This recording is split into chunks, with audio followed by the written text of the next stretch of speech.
ఎన్నిసార్లు కొడతారు? చెప్పలేము మనం ఎన్నిసార్లు అంటే కొట్టుకుంటే ఇప్పుడు 6 నెలలు పంట కాయ కాస్తాను కదా, 6 నెలల్లో 6 నెలల దప్పన 4 సార్లు 5 సార్లు కొట్టవచ్చు. ఇప్పుడు 6 నెలలు కాయ కాయదు, అప్పుడు ఏమవసరం కదా? ఇప్పుడు ఏ అవసరం లేదు. తప్పని ఏమన్నా ఫంగస్ వస్తుంది అనుకో, ఇది వచ్చిందా కొట్టవలసి వస్తుంది. అది కొట్టవలసి వస్తుంది. ఫంగస్ వస్తే మందు కొట్టాల్సిందే. కొట్టవలసి వస్తుంది. ఎంత ఫంగస్ వచ్చింది? ఎంత? అది ఎండకు ఫంగస్ కాదు, ఎక్కడి గిది ఫంగస్ అంటే గెర్రది. ఇది కూడా కదా, అది ఎండకు అవుతుంది, అది కాదు. అదే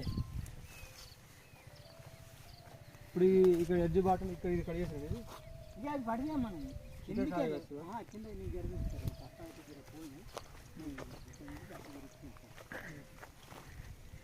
ఇలా నేర్కి వచ్చి నేర్చుకోవడం నేర్పిస్తాను మరి. ఇది ఈజీగా ఏముందా, నువ్వు ఒక్కరోజు టైం పెట్టినాడు. మా ఊడు చదువుకుంటే ఇప్పుడు